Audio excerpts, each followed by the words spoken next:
Everybody, and welcome to this episode of a run through. Today we're going to be looking at Spiritfarer. So this is available on the PC and Switch. I'm not sure if it's on other platforms, but I know those two for sure. They mentioned it on the Indies today. Full disclosure, I didn't receive this game for free. However, I did beta test it for a good 6 to 7 hours, I think, initially, and that was probably 4 or 5 months ago, I want to say now. I think before all the pandemic and stuff like that. So I've played quite a bit of it. None of that obviously transferred over, so I'm sort of starting fresh, but I have a pretty good grasp of what's going on in the game, so I figured I would go through some of the stuff. I played maybe about an hour of it so far, maybe a little less than that. But effectively, the best way I could describe it, I mean, it's a narrative-focused game, and you are, I think, like a polite Grim Reaper in a way. You're like a Spiritfarer, so you're sort of granting spirits their last request and sort of taking them on your ship, which you'll see here in a bit, to, I'm not sure where. Obviously, in the beta, I didn't get to finish the story, and I still have not. But yeah, you're sort of guiding them along. You don't really know who the spirits are until you talk to them. They're all kind of robed, and then you have some dialogue with them. I'll say the writing is also really good, and it seems, you know, the art style as well is like this kind of like almost coloring book sort of look, and the dialogue you would think would follow suit, but it's a lot more, I don't want to say adult, but it's more serious than that, I think, and also more playful as well. So it has a good mixture of stuff there. Here, I'm just kind of gathering resources for a build, and I think I'm supposed to meet somebody here, so I figured this would be a good spot because I can show you that there is resource gathering, and there's also like a sort of a build setup where you're kind of building out your ship and filling the needs of the people that you find. There's also like an overworld map and all that, but I'll get into that here in a bit. There's a cooking mechanic, fishing and stuff too. I don't think there's any combat, but we'll see, because I don't believe that there is.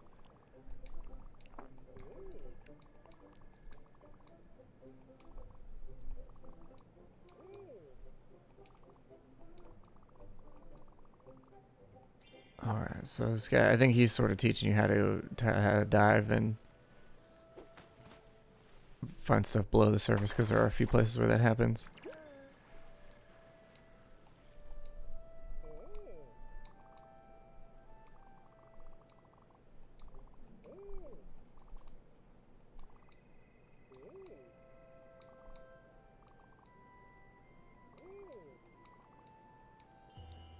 Yeah, so that would be, I don't think there's anything that way. But that would be one of the spirits. I think you could see there was something like kind of above him that was like a hologram-ish sort of, or a spirit above him sort of showing an outline of what the character is. Yeah, you can see it there. So he's like a frog person, if I remember right. Kind of an older gentleman. It also runs on a day-night cycle too, which can be a little strange because sometimes stuff, you'll finish or you'll complete a task, but they'll go to bed, so it won't be till the next morning you can actually talk to them about it. I just didn't want to. I was gonna get later into the game too, but I felt like this was probably a good spot because I didn't want to show too much of that stuff, just in case, you know, for spoiler purposes and stuff. This is mostly dialogue and tutorial kind of thing, so.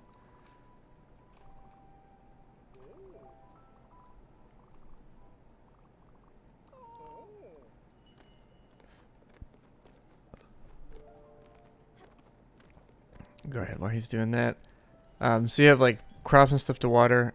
The kind of elk deer lady sort of teaches you how to do that. She's kind of snooty, but one of my favorite characters as far as writing goes.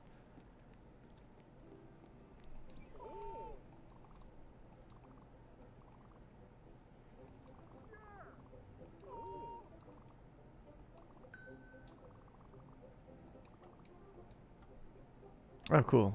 I don't think that happened in the beta there.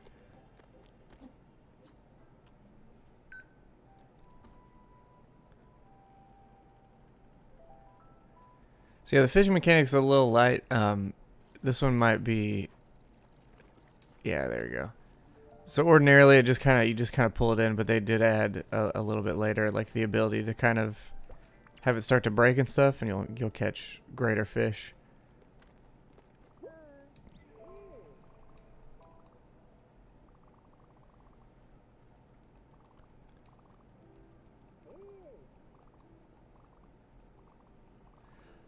I will say it takes a while to get going as well, so it's not like a super fast game by any means. But it's super relaxing for what is happening in it. I'll sort of show you this too. I don't know if we're going anywhere just yet, but oh yeah, right. So probably have to go to sleep and then start things up. Although I imagine, I don't know if I can, because he doesn't have a place to sleep yet, so I don't know if I need to. I don't think he's actually given me the plan for what he wants, so. But I'll go to bed here and then we'll start the next day.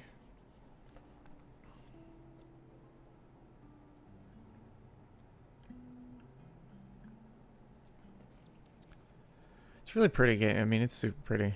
But yeah, like I was saying, I don't think there's any combat in the game, at least as far as I've seen. There's like boss is-esque, or there was at least one when I played it originally. But it was sort of more of like a jumping puzzle with like a sort of resource gathering attack, if I remember right. So it wasn't so much combat. Here you'll see on the top right, there's like the day-night clock kind of thing. Characters need woken up by the bell, so you do that. You can't do it too early or too late. You want to do it within that time period. Okay, so yeah, so this is having me go back to a place I've already been to get. You do find like upgrades, so to speak.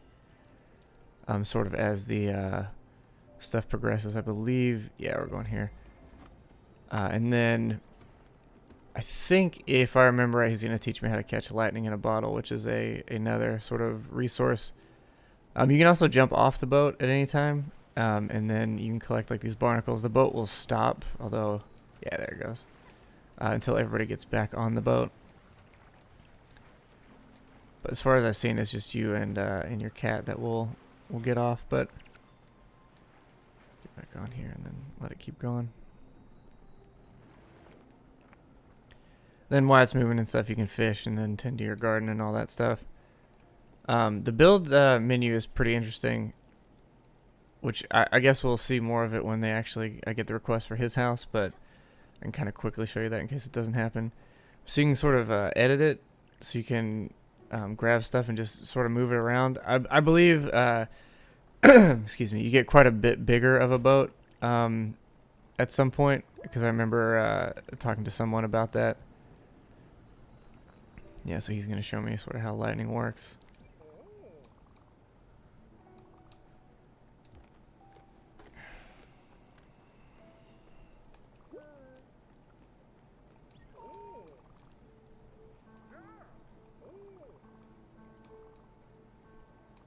Yeah, and so the Evla thing, I guess the best thing I could surmise it to is sort of like how Jake acts in Adventure Time. Like, it's not a character necessarily, but it sort of can transform into basically anything that you need. And I don't really know if there's a better option for that, but or a better way to describe that. Also, the characters all need to eat and stuff too. Like for example, dear, I need to remember her name, but she won't eat the same thing twice, so you sort of have to keep making different stuff for her. I think you can do it like different times. Like you could have it one day be this, next day be this. But yeah, she's not a fan of eating the same thing because she's, not proper, but snooty a bit, I guess. Very nice character though, good heart, just, about her business. Oh, I'm gonna miss these probably. Ah, dang.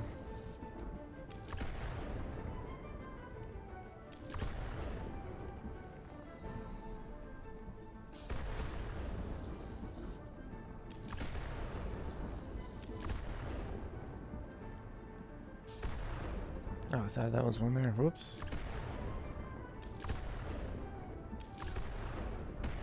So you don't really have to do anything here. You just kind of run under the lightning, and it sort of automatically does it for you.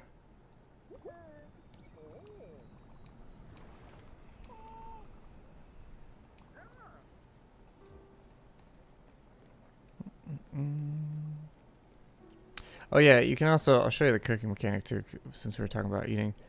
But yeah, basically you have these options here. You move it there, you can cook it. If you look on the clock, there's a timer there to the right. It'll ding when it happens, but you have a bit of a time to get it before it'll burn, and then, you know, it'll be gross and you can't really feed it. I'll go ahead and try and give her some food because she has not ate today. Oh. We'll say too, like, it's not necessarily a bad thing because it's not necessarily the spirit of the game, but like everything you do has like some kind of like lock animation, it seems like. She hasn't ate any popcorn yet, so I'll give her that. She said a swear, as you can see, so very not adult, but definitely not necessarily intended for children. I could see the story getting rather dark for how pleasant everything is. I could definitely see that becoming a thing. Sort of unlock this second thing here. I might call it at that because, like I said, there's a lot going on, but I think it's a lot of narrative stuff, and I don't want to necessarily spoil any of that. So there's also these shrines here, and this is how you'll get your other abilities. I believe I have a second jump now, and there was a place down the road here that I couldn't get to without it. So.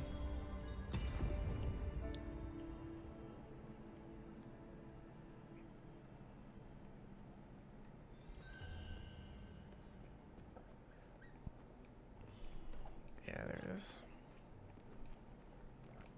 I also believe a glide that eventually comes up.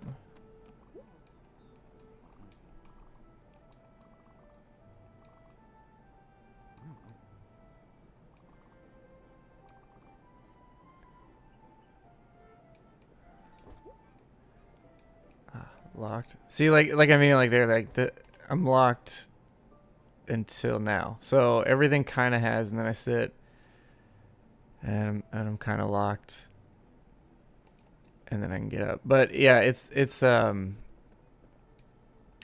kind of takes a little bit, but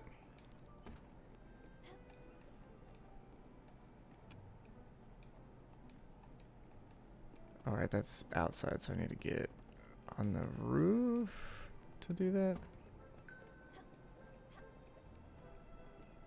There it is. Whoa, there we go.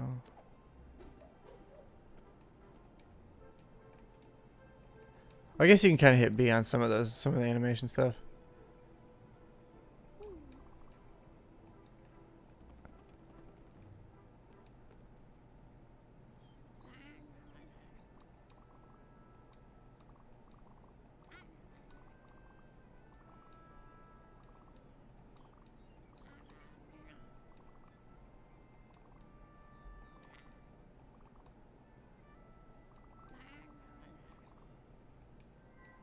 Alright, so we've got another one. I believe that's a snake person.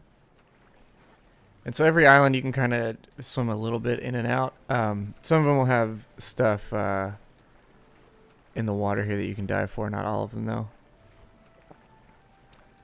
I feel like I made a huge mistake here because now it's going to take me another couple seconds to get back.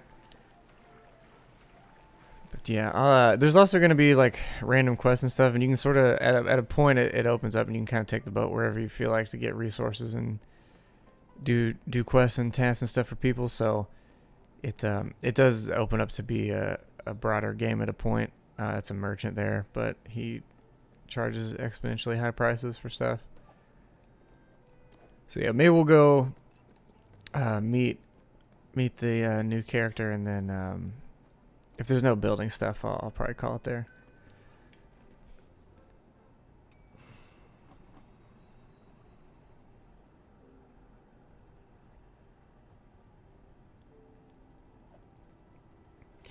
Okay. Sorry, my watch has gone off 19 times, so I'm just trying to... Yeah, I think this is probably burnt food now, but... Actually, I can't go get to it until I talk to her, so...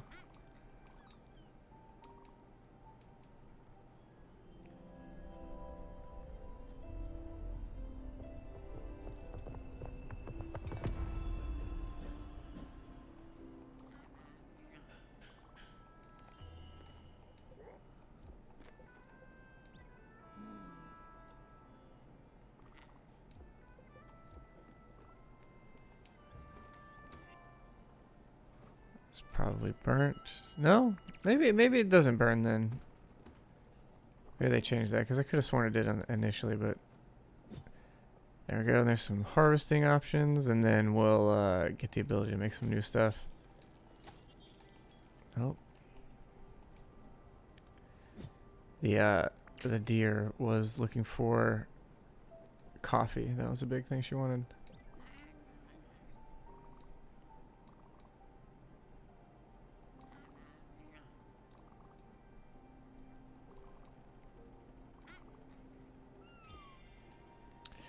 Yeah, I think there was, let me see here. Yeah, okay, so I can build a garden already. But yeah, as you can see, you can kind of stack stuff and sort of move it around to fit, and then the buildings will kind of self-adjust if they're spacing. Once you get the second boat, though, you have like quite a bit more room. I think it's like almost twice the size of this, which is not a huge price upgrade. I think it's maybe like 2,000 glims or whatever. And then I believe the next thing will be to get him or both of them to build a house for them.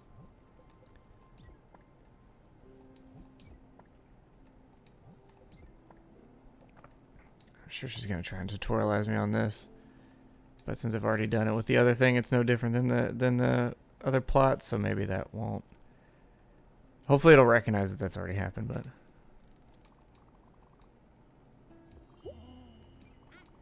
Yeah.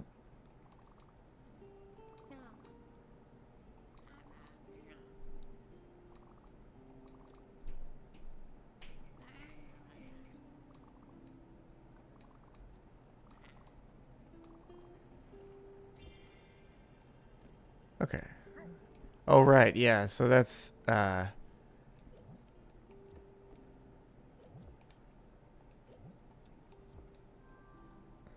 you can sort of, there's a mechanic for this, so you can play, and then they'll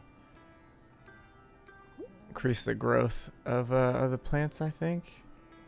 Can't remember if you can harvest them immediately after, or if it just takes a bit.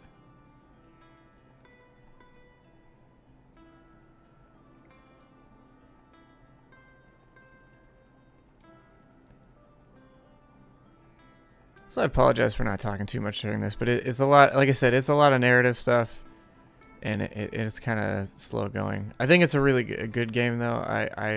I might update the review maybe once I finish it, just because I haven't had a ton of time to actually go through it, and a few other things have come out today that I need to go over. But yeah, as far as it sits, I think it's a really interesting game. I think if I wasn't reviewing this, I would probably get it on the Switch instead. One, just the PC stuff's a little easier for me to actually record and review and all that, but yeah, I would say the Switch would be perfect for this game. This would be a great on-the-road kind of game.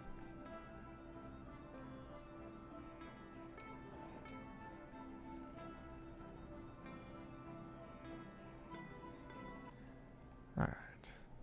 So yeah, they grew quite a bit, but obviously they're still not harvestable just yet. Oh, is she in there? Oh, yeah, okay.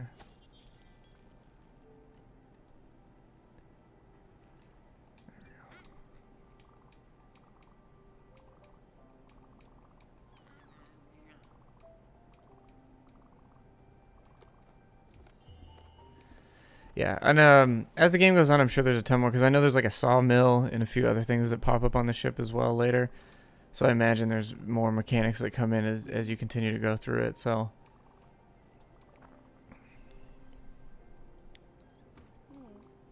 Yeah, okay. This is, I think, the part where they're going to ask me to build more.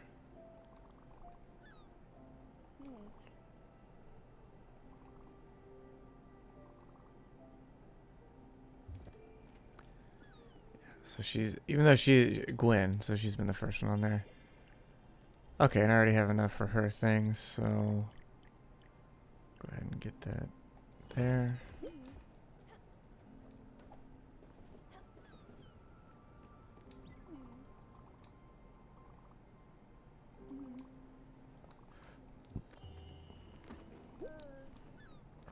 Probably he wants one too.